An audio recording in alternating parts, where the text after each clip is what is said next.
dans les forêts de la Scandinavie, se cache un lac profond aux yeux d'un bleu glacé. Le ciel pur s'y contemple et l'immortelle nuit, après avoir ôté ses jupons étoilés, s'y baigne longuement pour en garder le froid. Somptueuse, elle nage et laisse les ténèbres envahir l'onde claire où le silence est roi. Seul le vent ose encore souffler ses chants funèbres.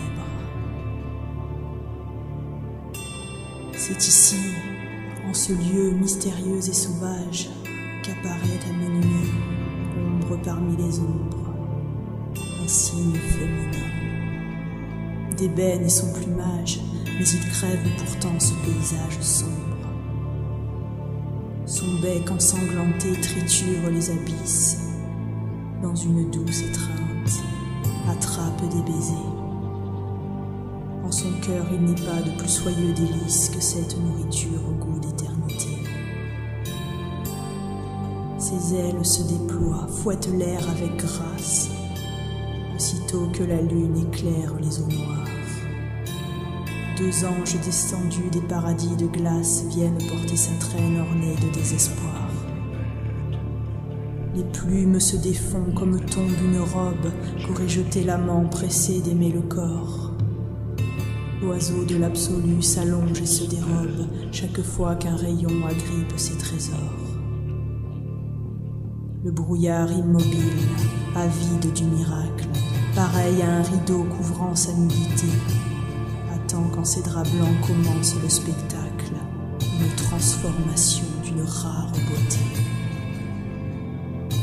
La divine soudain s'élève dans les airs, laissant un cercle d'or sur la lisse surface, et, le regard tourné vers la dame lunaire, sans brûler son duvet que la magie terrasse.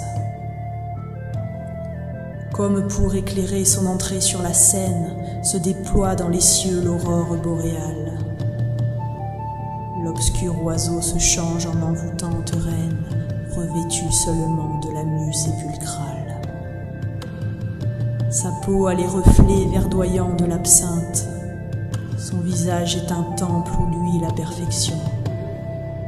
Tout en elle rallument aux lanternes éteintes de l'univers meurtri les troublantes passions. Elle flotte au-dessus de la houle légère. Le lac émerveillé, remuant ses eaux vives, la porte avec douceur amoureuse éphémère, jusqu'au sable nacré qui tapisse la rive.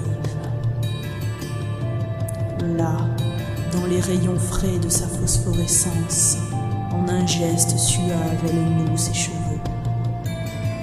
Rien, absolument rien sur cette terre immense n'égale la beauté de son teint nuageux. Qui pourrait dire alors que la belle Dryade, songe vertigineux au gouffre des nuits chaudes, fut un cygne jadis chantant la sérénade aux défunts enterrés dans la vase émeraude. La nuit glisse sur elle en incessantes larmes. D'entre ses jambes nues s'écoule le plaisir que bientôt, à la source ardente de ses charmes, d'autres nymphes viendront sagement recueillir. L'aurore emportera cette vouivre éternelle dans son grand char tiré par 4 chevaux blancs. Mais lorsqu'à l'infini une lune nouvelle apparaîtra encore et pour la fin des temps, un cygne nagera entre les vagues pieuses. Et si au fond du lac où dorment les promesses et les serments d'amour des froides amoureuses, il parvient à trouver un joyau de tendresse, les arbres recouverts de neige de velours seront les seuls témoins de sa métamorphose. Car la beauté, gardienne intime de l'amour, n'existe qu'aux visions de nos paupières closes.